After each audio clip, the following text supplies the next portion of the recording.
Welcome to Alaska Weather, a production of Alaska Public Media and the National Weather Service, Alaska Region. Produced and broadcast daily from the studios of KAKM, Alaska Weather provides complete forecasts, public, marine, and aviation for all of Alaska. Alaska Weather is made possible by the following sponsors.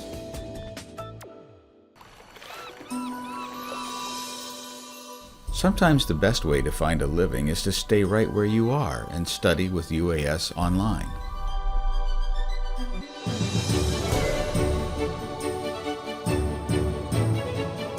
Career-specific distance programs from the University of Alaska Southeast are the fastest way to increase your earning power.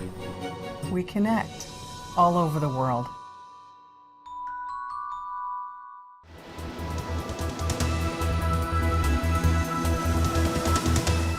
The National Weather Service.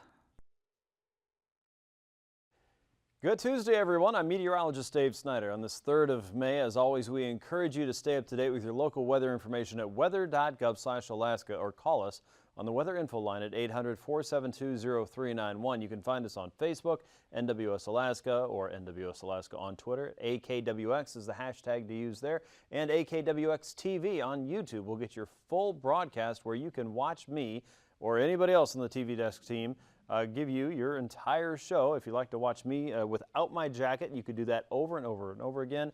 Took my kid to the doctor this morning, got out of my routine, and I apologize for appearing less casual than normal in your home or in your business tonight. So my fault, but I'm hard at work, and you'll know it's really serious when we roll up the sleeves. That's when you know big stuff is happening. So at least we're not there yet, right? Let's move on to spring breakup. And because breakup has been relatively calm, cool, and collected, well, warm, I guess, calm, warm, and collected for this season, we don't have the sleeves rolled up. Things are progressing fairly quietly down the Yukon. You'll notice big changes from what we were talking about from the slide we had from yesterday morning. Look at all of this blue along the Yukon. Most of that is either some open or mostly open, and there are still some patches of mostly ice down in the lower to middle Yukon there south of Galena. But changes are happening, and changes are opening up quickly up and down the river. Now, as always, we would love to know what you are seeing in your village, in your community, on your part of the river, because we're not the experts there. You are, of course. So when you tell us what you see, and is this normal, is this good, is this bad, do you not even care because it's not that much of a big, scary year out there?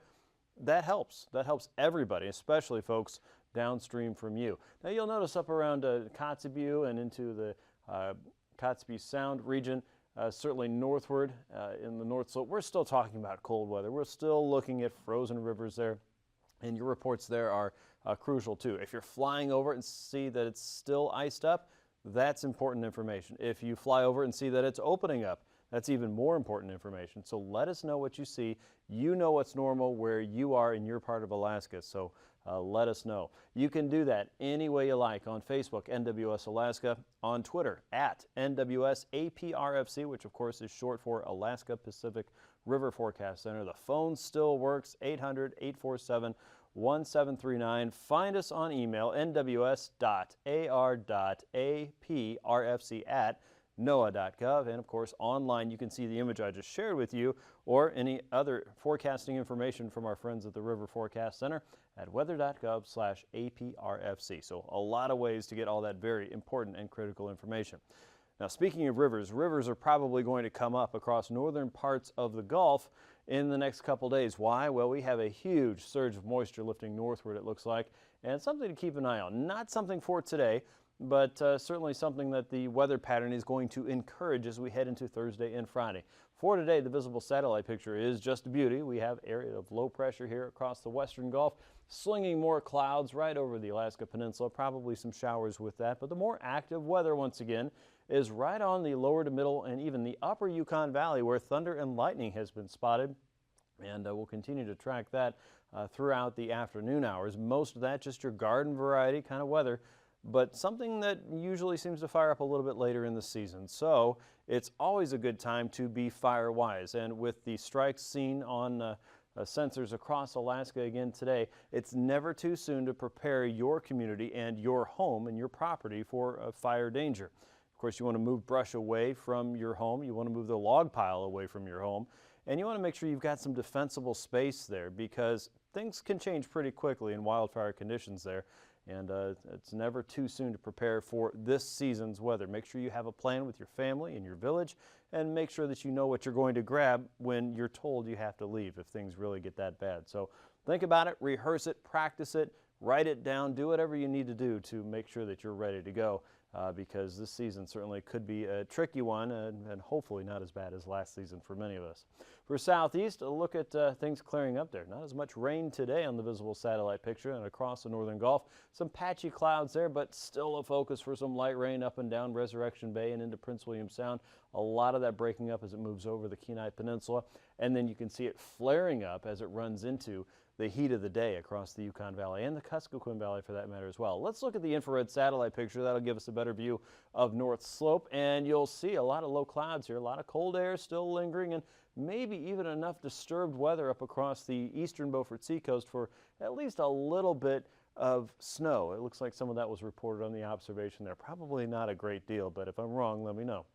As we look out across St. Matthew and St. Lawrence Island, we still have this northerly flow working through the Bering Strait, and that's still pushing out the leftovers of the sea ice season slowly to the south and west, where it's melting and running into warmer weather. But the concentration of ice right now across northern parts of St. Lawrence Island is still there. That's probably the best ice still lingering in the Bering Sea. So we'll take a look at that here in just a little while. Out across the west, low clouds seen here on the satellite picture. You can see that northerly flow bringing in stratus and occasional thicker stratus from the north and northeast, all wrapping into a very broad area of low pressure here across the central chain. So that's kind of your big weather picture. Let's put the map together, and here we go. Low pressure across the southern Bering into the central and western Gulf shows a frontal boundary here in purple. And when we kind of break it up in these pieces here, if you don't know what that means, that's okay. I'll be happy to tell you. It means it's either falling apart or it's coming together. In this case, it's falling apart. And this is usually what happens with occluded fronts. They run over each other. The cold air runs over the warm air, or it can go the other way. In this case, the cold air has run over the warm air, and that process continues to mix up the air so much that this boundary is really starting to lose any sense of it being a boundary anymore. So it's falling apart. However, we can see that it'll probably still be an effective change in the weather, at least a little bit more, producing clouds and maybe some showers as that moves from southwest to north and east. We have another one of these boundaries here, just a wave of low pressure trying to work northward, and that's what's encouraging the rainfall around Prince William Sound. Across southeast, we can still see some showers here moving from Sitka southward toward Craig and Klawock.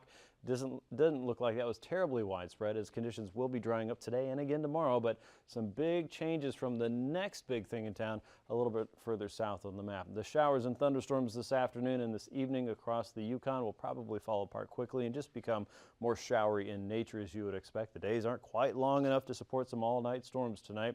Up across the north, look for showers of snow across the eastern Beaufort Seacoast. Quite a bit of dry air still lingering up across the northern communities as well, and around the Brooks Range and into the Copper River Basin, and just north there up around Gulkena.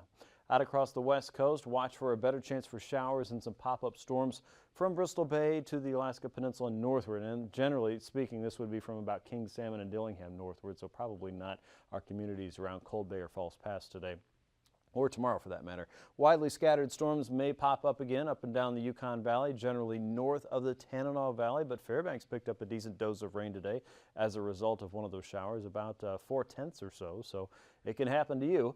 Around the Copper River Basin northward and into Denali and Healy and westward, we're probably talking about a lot of sunshine tomorrow, so there certainly could be a rogue shower or storm popping up there.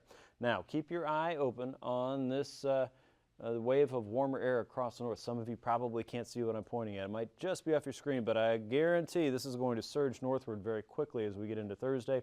As the jet stream grabs onto this disturbance at the surface in the very wet air and flies it right into some of our highest terrain in Alaska, and that is just going to slam that wet weather into those very tall peaks, ring it out, and of course that's going to fall in Yakutat, as it always does, and around Cordova and some of our wettest parts of the country and certainly our state.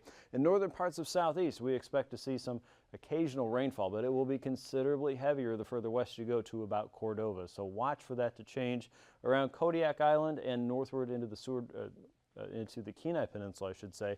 Watch for rainfall to pick up there on Thursday. Not a whole lot of that making its way into Cook Inlet just yet. Across southwest, showers are possible there across the northern part of the YK Delta, the Yukon into the Norton Sound region, and northward and along the river, there's still a chance for showers. Not really sold on any thunderstorms just yet, but things could change there. So we'll keep an eye on that and keep the convective nature of that in the forecast, that upward moving air, still a possibility for thunderstorms. And then out across the western Bering, the backside of this ridge, which is that upward shape you see in the surface pattern, as that breaks down, it draws in more of that warm and wet air once again. So that's building in. But when this ridge moves over more parts of south central and even southeastern Alaska, there's a potential for some nicer weather there. We'll see how that times out with your plans going ahead in the future. Now, as we look at today's temps, 40s and 50s for southeast. Not a bad day in the capital city at 52 in Juneau, 46 in Cordova, 47 in Anchorage, and Homer made it to 49 as the birds are still coming in there. A big weekend shaping up here in a couple.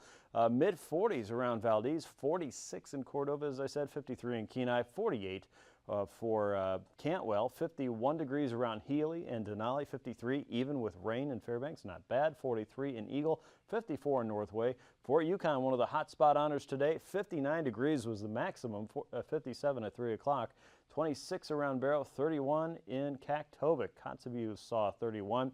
And Shishmaref was only 28. Nome, 38 degrees, 39 in Unalakleet, 47 for McGrath.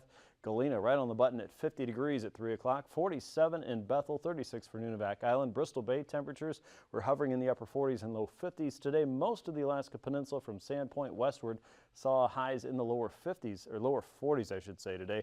Adak and Atka were both in the 30s and 40s today. St. Paul and St. George pretty close together in the low 40s, and 37 in Shemya. Now, overnight low temps out across the YK Delta, northward into the upper parts of the river. We'll see lows in the 30s tonight. Not too bad. Most areas actually above freezing. As you move into south central, similar temperatures there. The Copper River Basin will likely be colder. Southeast, upper 30s to about 40 degrees for many locations. Yakutat 37, 41 in Kodiak, Adak and Atka in the upper 30s, 35 in St. Paul, 32 in Nome, 18 in Barrow. Still not really cold. And mid-30s for Ambler and Bettles. Now, overnight temperatures will quickly warm into the upper 50s to about 60 degrees across the rivers there. Many locations will be at their warmest, from Galena at 56 to McGrath and close to 50 degrees. Even Fairbanks close to 60 tomorrow. And low 20s for the North Slope from Wainwright to Prudhoe Bay and Dead Horse. 42 in Nome. South Central looking at highs in the mid-50s. Southeast, lower to mid-50s there. A drier day still for you. And mid-40s for the Alaska Peninsula. St. Paul, 41. St. Lawrence, 31. And Adak looking at 41 degrees for your Wednesday.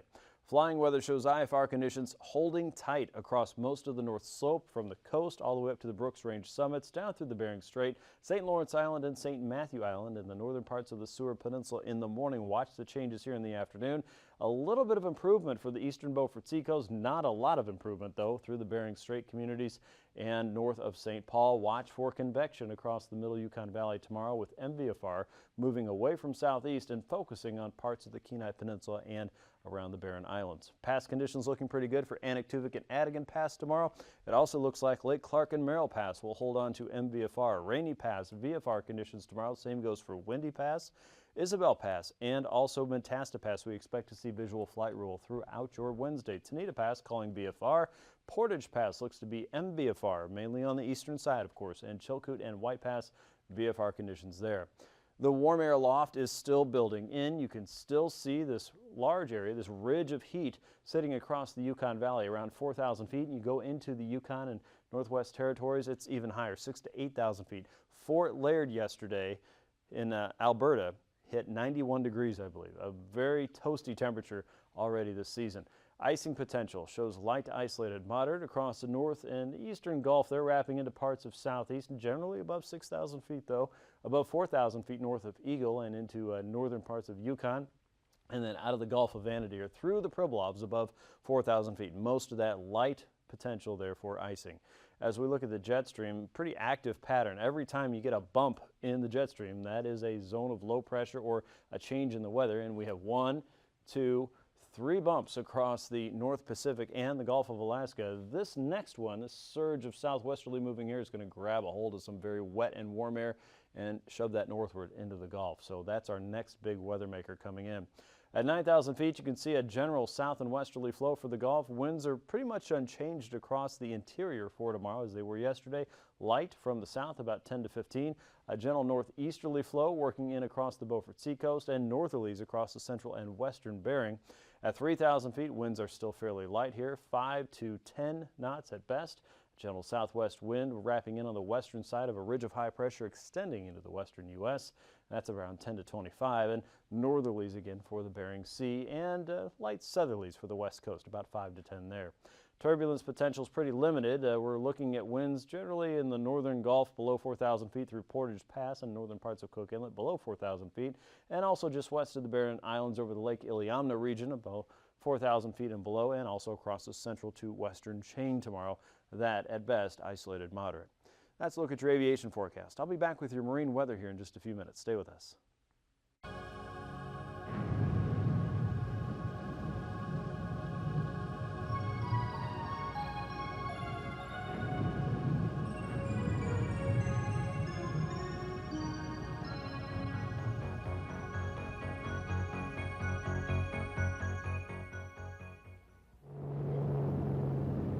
A flood mitigation plan can help communities identify measures that can be taken to reduce damage to property and risk to life caused by flooding.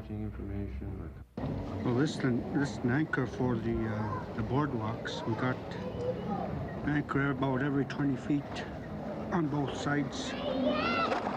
So if the water comes up, don't move the boardwalks around. Before we had these anchors down, we had boardwalks maybe about 10 feet off the current after the flooding went down. The cable's just like a harpoon tip. You drive it down and pull it and it's wedged itself, locked. We had this for a couple of years now. Last year we didn't have no problem with boardwalk repair. Every community is different because of its history, people, geography, weather, and location. All of these factors can be a cause for flooding or a benefit that guards against flooding. Those chunks were really big around here, too. We had water clear up to the steps up here. We saw it land. Communities need to know their flood history and to also understand that while past history is very important in predicting a flood, it is no guarantee because weather patterns are constantly changing, and places that never flooded in recent memory might flood today. They need to identify the flood-prone areas of their village.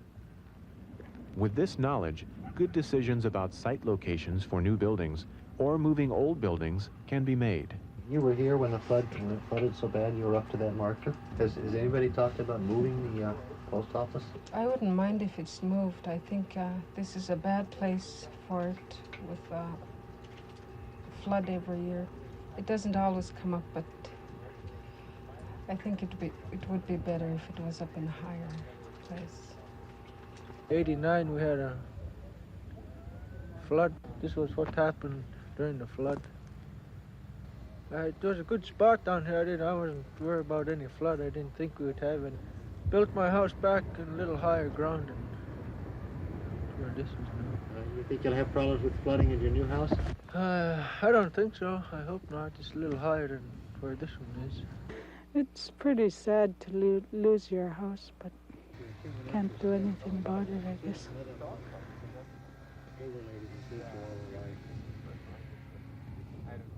But not all buildings can be moved to safe ground. In these instances, communities can take other measures, such as flood control projects, seeking assistance from state and federal agencies, flood insurance programs, flood alert systems, public awareness and preparation programs, and learning the benefits of land use regulations. There is also the reality that many villages are located in floodplains where flooding occurs yearly. However, serious damage can be avoided if structures are built out of the floodway. Floodproofing buildings will minimize damage even in floodplains. This can be done by elevating living spaces above flood levels and good soil drainage. If structures have to be built in floodplains, then access routes to higher ground are essential. Other factors that need to be considered are erosion, wave action, and drainage impacts. If buildings are elevated in floodplains, utility pipes, electrical connections, water and sewer lines, and fuel and propane tanks also need to be floodproofed according to code. To enforce sound building practices in floodplain areas, it is a good idea to require development permits from individuals and even government agencies. Decisions that are made by others outside the community, even government agencies, should be filtered through the collective wisdom, knowledge, and life experience of the people who live on the river. One way to ensure good decisions and good development of your community is to learn all you can about your river, your history, and where you live. My little nephew Chucky, he come home for a week. He was disgusted with that school teacher. We cannot get that teacher to put things up. Well, this is what they're used to doing every spring. It's a precaution that everybody takes. And the school teacher is pretty new, and he said, "Oh, you kids don't know what you're talking about." And about, I don't know, about midnight, the water started coming in, and I mean, it came in a hurry. Well, the poor school teacher, he had to roll up to the store and got his wife and his 2 boys out. And so he got out. Next day we came down and we walked around, and he was out there. Oh man, I tell you what a mess he had. Everything was wet in his house. These little kids came along, and my nephew and his little buddies. Mr. Rasmussen, you should have listened to us old timers. We should get an A on this course. Mr. Rasmussen was quite disgusted, cussing under his breath, and my brother and I, we laughed so much over that. But everybody knows every spring you have to be prepared.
A quick check of the sea ice edge shows that the edges are becoming more and more across parts of the Bering Sea, especially across the northern Bering Sea into the Bering Strait region. Notice this thin strip of ice. This is descending and hitting St. Lawrence Island, but it's also starting to wrap around and move out across the central Bering Sea, where it is melting as it moves from northeast to south and west. And once again, a considerable amount of the ice around Norton Sound is likely not stable. If it looks shore fast, it probably isn't. It is probably fairly unstable, so make sure you know what you're getting out on before you go. And if you ever need a briefing from the Sea Ice team serving all of Alaska, give us a call. The weather.gov/anchorage/ice.php website is there for you as well. Looking at the forecast in southeast, winds will come up as we head into Thursday, but Wednesday itself looks pretty good. South and southeasterlies around 10 to 15 on the inside and the outside. Southwesterlies in the Lynn Canal at 20 knots. South and southeasterly flow coming in across Cross Sound on the outer coast up toward Icy Cape with 5-foot seas there on Wednesday. A much different story on Thursday, remembering that we're going to have some heavy rain from Yakutat northward. 35 to 40 knot winds with gusts as high as 55 knots as we head into Thursday on the outer coast in the north. Across the inner channels looking at 10 to as high as 20 knots with southerlies in the Lynn Canal. 3-foot seas there, 2-foot seas holding on in Clarence Strait with a northerly flow at 10 knots. Across the south central region, northeasterlies coming down Cook Inlet starting at 20, ramping up to 35 knots from the east in the western Barrens and 35 knots across Shelikof Strait with a 5-foot sea. Across the north and western Gulf, 20 knots as high as 35 knots across areas outside of Middleton Island and southward, 30 knots inside of Prince William Sound with a 7-foot sea becoming northeasterly on Thursday. Strong winds also working their way across the northern Gulf. Watch for some turbulence here if you're flying. 40 knots across the western Gulf toward Resurrection Bay, 11 to 13 foot seas there, and across Cook Inlet and southward, 25 to 35 knots all the way into Shelikof Strait with a 13-foot sea there as we head into Thursday afternoon. Light winds in Bristol Bay, 2-foot seas there, variable flow as you head down the Bering Sea coast, and 20 to 35 knot winds coming up across the Pacific coast with seas up to 10 feet from Sand Point and westward. Thursday, a reversal of the flow. Winds come up in Bristol Bay to 15 knots from the north and east. Northeasterlies on the Pacific coast, 35 knots with 10-foot seas there for Thursday afternoon. Winds coming in from the west and southwest as we head into Wednesday for the central and eastern chain, 15 to 20 there, 9 to 13-foot seas. North and northwesterlies across Kiska and Attu at 9 to 10-foot seas there for Wednesday. By Thursday, look for a northerly flow for the central and western Aleutians, a light westerly flow from Unalaska to Nikolsky as we get into the mid to late part of the week. As we look at the west coast for Wednesday, northerly should be light across St. Lawrence Island and north of Nunivak Island, 2-foot seas in the open seas area there, and across the Kuskokwim Delta, 10-knot winds with a 3-foot sea. Northerlies around the Pribilofs, 15 knots with a 5-foot sea. For Thursday, winds remain pretty light across the Bering, anywhere from 5 to 10 in the north and 10 to 15 across more of the open water with 2 to as high as 5-foot seas around the Pribilofs. Now for the north slope tomorrow, north and easterlies across the Beaufort Sea coast into the Chukchi Sea, 15 knots from the north and east, and an onshore flow outside of Kotzebue Sound at 25 knots. For Thursday, winds diminish there to 10 knots with winds coming up a little bit more from Prudhoe Bay to Kaktovik, anywhere as high as 5 to 20 knots as you move eastward on Thursday. That's a look at your marine forecast. Let's recap the weather for tonight. Showers are still possible along the Yukon. Probably still a few lightning strikes out there to get us through the next couple hours, and then that will rapidly diminish. A better chance for light rain from northern parts of southeast to the northern Gulf Coast, and a chance for thunderstorms again tomorrow across the Yukon Valley. Showers are expected once again across southwest and the northern Gulf Coast, but watch for a surge of heavier rainfall potential from Cordova to about Yakutat, with the next weather maker moving across the Gulf at a very fast rate on Thursday. Showers are back for the Yukon and the interior on Thursday. Thanks for watching. See you again tomorrow with my coat.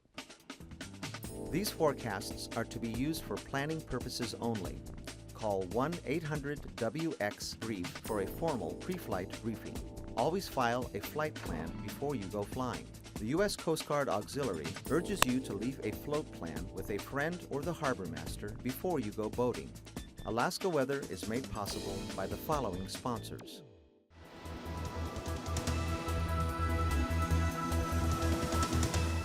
The National Weather Service.